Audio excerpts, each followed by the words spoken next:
SOFI stocks seem to have peaked at $17.19 before falling nearly 20% back down into the $13 range. Now, since then, its stock has actually recovered and it's currently trading at around $14.50.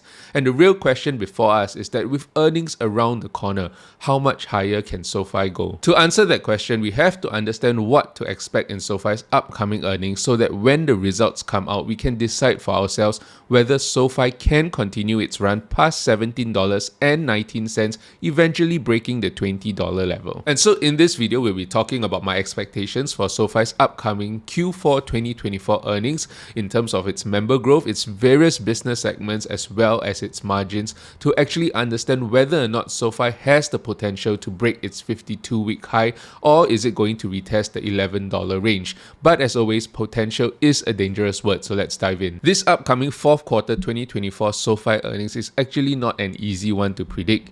You see, I think if you ask the typical SOFI investor, the general consensus out there is that SOFI is going to have a blowout quarter, and I think if push comes to shove, I actually fall into that camp as well. Yet at the same time, I can't fully dismiss the prospect of a recession in the second half of 2025, and with that, the possibility of SOFI's management once again choosing to play it safe. The only issue here, and right now, is that Anthony Noto, in order for him to receive his PSU, he basically requires SOFI to reach at least $25 and stay there by the middle of 2026. And because I think there are so many factors, tangible and intangible, affecting how these earnings could actually turn out, it's been a real struggle between what my head thinks and what my heart thinks. And so this video is going to be slightly different because I'm going to be talking about the differences in what I can, use my head to logically project out for SOFI, and what my heart actually thinks will happen based on some of these intangible factors, and see what that actually means for SOFI at the end of the day. Now, I want to start by talking about SOFI's member growth because I believe that a key growth driver of their business moving forward is their member growth. You see, SOFI's ability to grow their revenue is directly proportional to the number of new members they are able to add onto their platform. Now, on a year-over-year basis, member growth has been hovering around the mid-40% range that actually started to tick down slightly in the most recent quarter, and this is fairly normal as their member base actually starts to get bigger and bigger. But if you take a closer look at the third quarter numbers, you actually realize that member growth came in closer to the 37% year-over-year mark instead of what you see over here, which is 34.7%. And the reason for that is that actually SOFI removed some of the inactive members off their platform last quarter, and this 34.7% number that you see over here is net of all this removal of inactive members. But if you're just talking solely about the new members added, they actually grew members by around 37% year-over-year. Now, if you take this 37% number and apply it to the fourth quarter numbers, that would actually put member growth coming in the fourth quarter of around 960,000. However, that seems a little bit far-fetched because of this one particular piece of information, because we actually found out on the 17th of December 2024 that SOFI actually crossed the 10 million member mark. And so if you take a look at the numbers with me, at the end of the third quarter, SOFI had 9.37 million members on their books, and on the 17th of December, they announced that they crossed the 10 million member mark, which means that, during this period of time, at the end of Q3 all the way to 17th of December, they actually increased their member count by 627,000 members. Now, if you account for the fact that there are 31 days in October, 30 days in November, and the first 17 days of December, what that means is that SOFI grew 627,000 members within the span of 78 days. Now, if you average that out, that would actually put a daily member growth of around 8,030 members per day, and you can basically take this information and extrapolate that out over the last 14 days of December, and that would put SOFI's member growth somewhere at around 740,000. Of course, the only unknown over here is how SOFI actually accounts for their members, because I think it's quite highly unlikely that SOFI's management goes into work one random day, notices the number of members is above 10 million and decides to, put out the announcement on that day itself. I think this probably happened a while back and they just decided to make the announcement on the 17th of December. And therefore, I think it's likely that we see member count come in at higher than 740,000. In fact, I would go out on a limb and say it's going to be higher than the 756,000 that we saw in the third quarter of 2024, because I personally believe that it will be a record quarter in terms of members added, and we'll see a number closer to the 800,000 member mark. Now, this is actually quite a reasonable number, because if you take a look at the third quarter data, this 6.8% quarter-over-quarter growth number that you see over here basically reflects the quarter-over-quarter growth net of all the removal removal of the inactive members. Now, without that, the quarter-over-quarter growth, just based on the 756,000 members added in Q3, that number actually comes in at 8.6%. So growing 800,000 members in the fourth quarter of 2024 and having a quarter-over-quarter growth rate of 8.5% actually seems pretty reasonable. The thought process behind this assumption is that the previous growth trajectory of members did not actually include the new members that SOFI can now onboard onto their platform through the loan platform business. You see, what this loan platform business basically allows SOFI to do is to originate loans on behalf of their partners, but at the same time, the people that are taking on these loans are basically onboarded into SOFI's ecosystem as a SOFI member. And so you add on to that the effect of all these sporting events in the last couple of months that basically came online that SOFI is a part of. I don't think it's too far-fetched to expect 800,000 members added in the fourth quarter of this year. And so therefore, if member growth actually really comes in at 800,000, that would represent a 34.9% year-over-year growth, which is, more or less in line with current trends. And to fully understand what actually drives SOFI's business beyond member growth, I think the next most important thing for us as investors to pay attention to is product growth.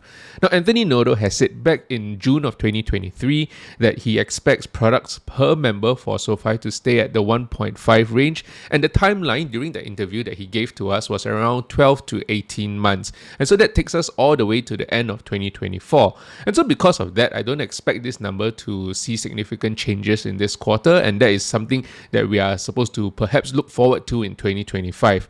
And so because of that, the prediction here becomes quite simple. Now, if you take a look at the last couple of quarters, the products per member comes in at around 1.45, 1.46. And so if we just assume a 1.46 number, which is consistent with what has happened in the last couple of quarters, and you consider the 800,000 new members added that we have predicted earlier on, that would take the total number of SOFI members to 10.17 million members.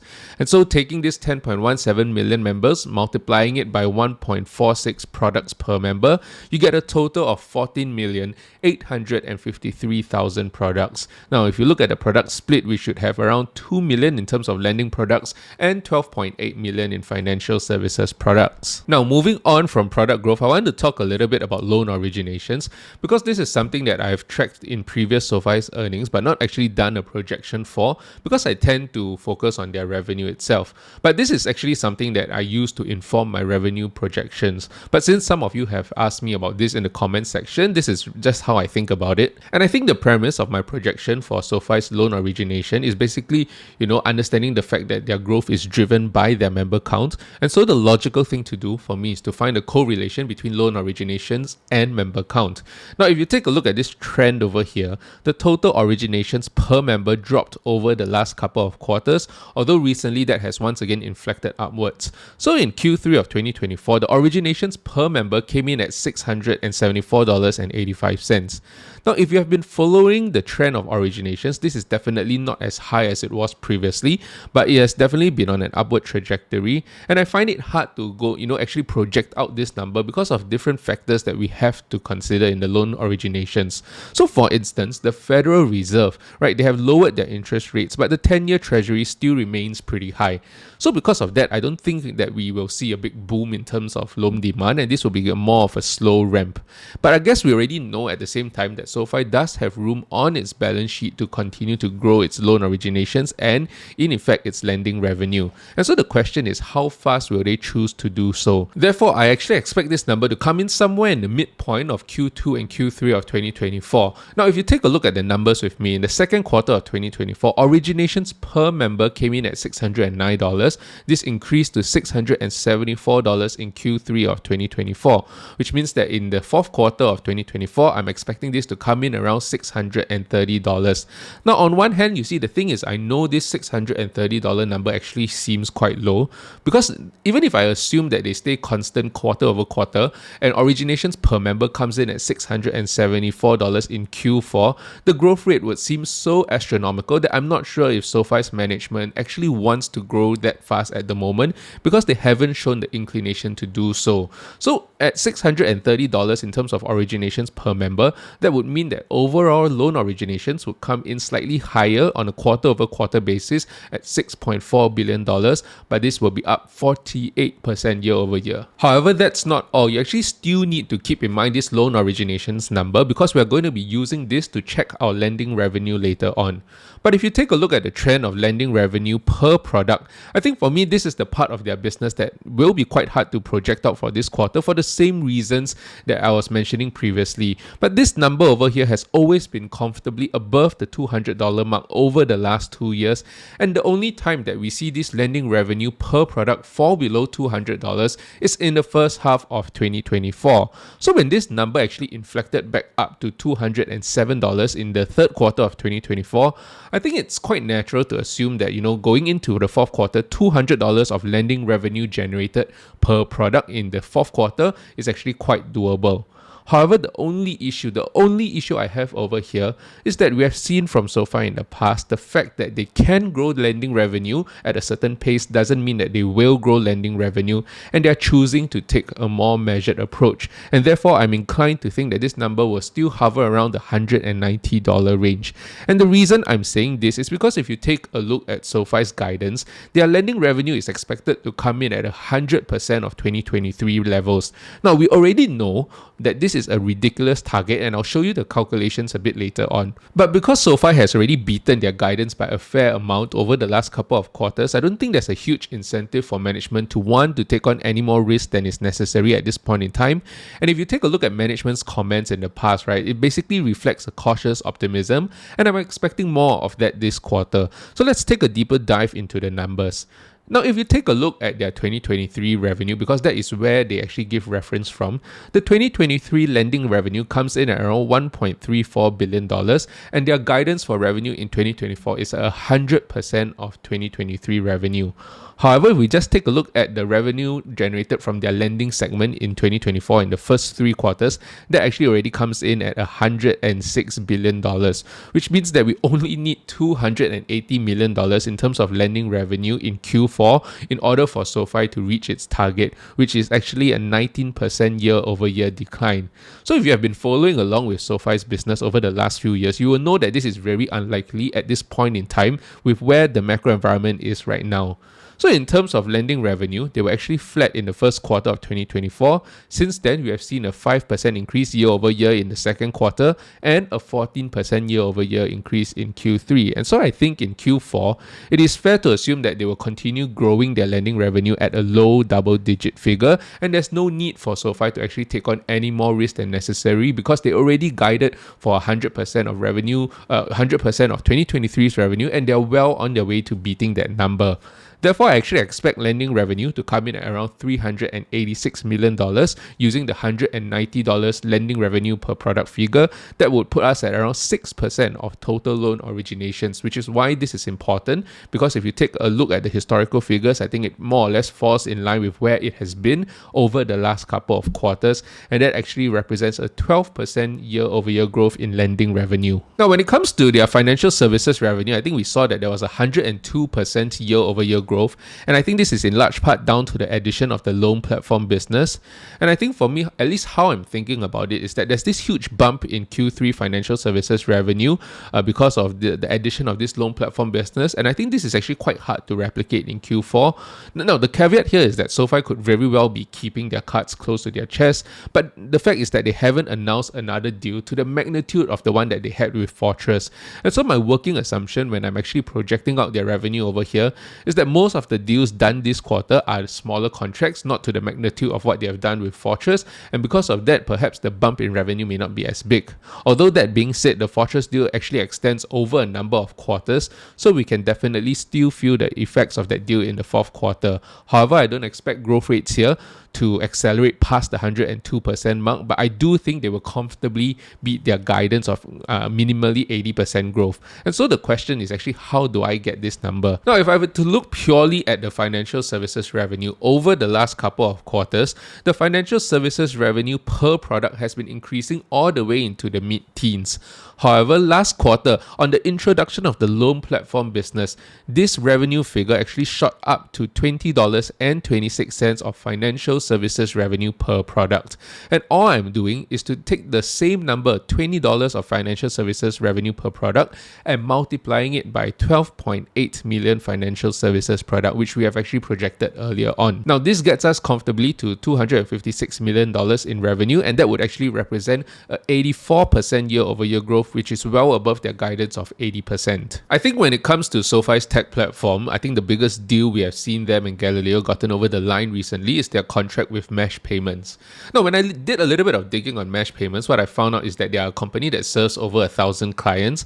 Now, personally, I'm not too sure how that will exactly translate into the number of accounts on SOFI's tech platform. However, the increase in total accounts on SOFI's tech platform last quarter was actually quite underwhelming, with only around 1.7 million new Galileo accounts added. So if you actually, take into consideration the growth of existing customers and you add in Mesh Payments to the mix, I don't think, to expect a 4 million increase in the number of Galileo accounts this quarter is too far-fetched, and that would bring the total number of accounts in SOFI's tech platform to 164.3 million. Now, I basically use a similar method to actually project out the tech revenue as I do for lending and financial services. And what I do is that I take the tech revenue generated per account and multiply it by the total number of accounts. Now, in the third quarter of 2024, tech revenue basically came in at 64 cents per account. And if I were to use this and multiply it by the 164 million account, the revenue growth in terms of SOFI's tech platform would come in at 8.5%, which is way lower than management's guidance. So a more realistic estimate here would be 66 cents, and with that you can actually see the revenue will actually come in just shy of $110 million, and that actually represents a 12% year-over-year growth, which is within management's guidance of low to high teens. And this number has definitely been too low over the last 2 years, and therefore it is important for us to see this area of their business start to accelerate again in 2025.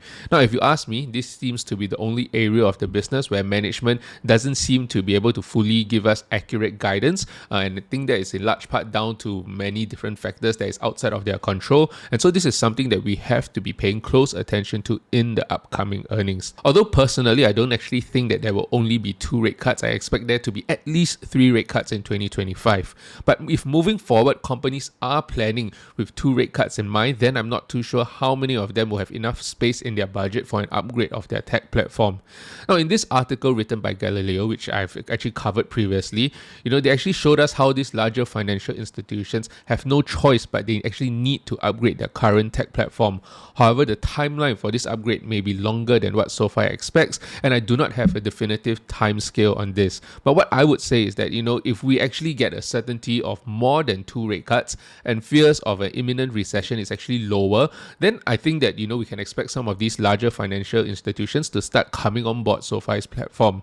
Now, until then, I think this segment of their business is just a nice to have. It helps them save costs, but it isn't game changing. And finally, in terms of corporate revenue, if you average this out over the last 2 years, you will see that it comes in at an average of around negative 13.5 to 14 million per quarter, and I'll just be using $15 million in this fourth quarter. When it comes to margins, I don't think SOFI has done too much to suggest that there will be any sort of significant margin expansion in this upcoming quarter. Of course, I'm well aware that the loan platform business itself is accretive to margins, but I'm not sure if it is at a scale where it can have such a significant impact on SOFI's margins this upcoming quarter. Therefore, I expect EBITDA margins to come in at around 27%, and that means EBITDA comes in at $198.8 million. Now, this 27% EBITDA margin is similar to last quarter and still slightly lower than their long-term projections of 30% EBITDA margins. Net income should come in at $66 million, and this represents a 9% net income margin, which is similar to Q3, because in Q3, net income margins came in at 8.8%. So if you assume a very, constant 2% quarter-over-quarter dilution, which they have shown over the last couple of quarters, SOFI should come in with a fourth quarter EPS of 6 cents. And across the full year of 2024, their whole year EPS should come in at around 14 cents. Now, before I go any further, when I was doing this projection, I found myself caught between two minds, right? What I've just gone through is my logical estimations for each of their business segment, and that actually brought us to an EPS of 14 cents. And I actually just want to show you that the numbers SoFi could do if they were not intentionally trying to moderate their growth only takes small tweaks in their business to see a very healthy growth number. And so I'm only going to be changing three things in what I've done so far. And the first one being lending revenue per product. Let's just assume instead of decelerating into the $190 range, it stays flat quarter over quarter at around $205 of lending revenue per product. That would lead to a 20% year-over-year growth in lending. Now, in terms of financial services revenue per product, instead of taking $20 per financial services revenue, $20 of financial services revenue per product. Let's just assume that comes in at $21. And with that, we can actually see a 93% year-over-year growth in financial services revenue. And finally, when it comes to net income margins, instead of expecting SoFi to grow their net income margin by 0.25%, we basically expect them to expand their net income margin by around 0.5% instead. And all these small little tweaks takes the earnings per share for SoFi in 2024 up to 15 cents.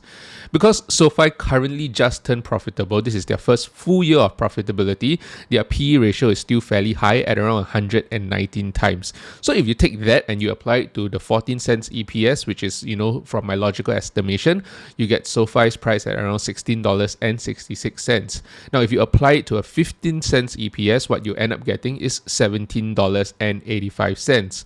But even then, it is not actually overvalued, because if you take SoFi's EPS of 14 cents and you expect it to achieve its results of 35 cents EPS in 2025, that gives you 150% growth in terms of their earnings per share. Now, with a PE ratio of 119, you get a PEG ratio of around 0.8, because you take 119 divided by 150%, which is still undervalued when you think about banks that some of these analysts are referring to when they are comparing SoFi. So for example, Bank of America, yes, they are trading at only a 16 times PE, but they're actually trading at a 2 times PEG. So that means on a PEG ratio basis, Bank of America is actually more expensive than SoFi. So what can we expect from SoFi's price after its fourth quarter earnings? And to be very, very frank, it's really anyone's guess. Maybe we could see a typical 10% dip that we are so used to seeing. And if they actually release these results and we actually see a 10% dip, then I'm definitely a buyer. But maybe, with the increase in institutional ownership, I'm actually hoping that we see much less volatility in terms of its price action this time around. And the real question is, what will it take for SoFi to eventually break past that $17.19 level and create new 52-week highs? And that requires a greater understanding of SoFi's valuation in 2025, which I talk more about in this video over here. But bear in mind that all this is done before management's forward guidance in this upcoming quarter, and things could change really, really quickly. But with that, I'll see you in the next one.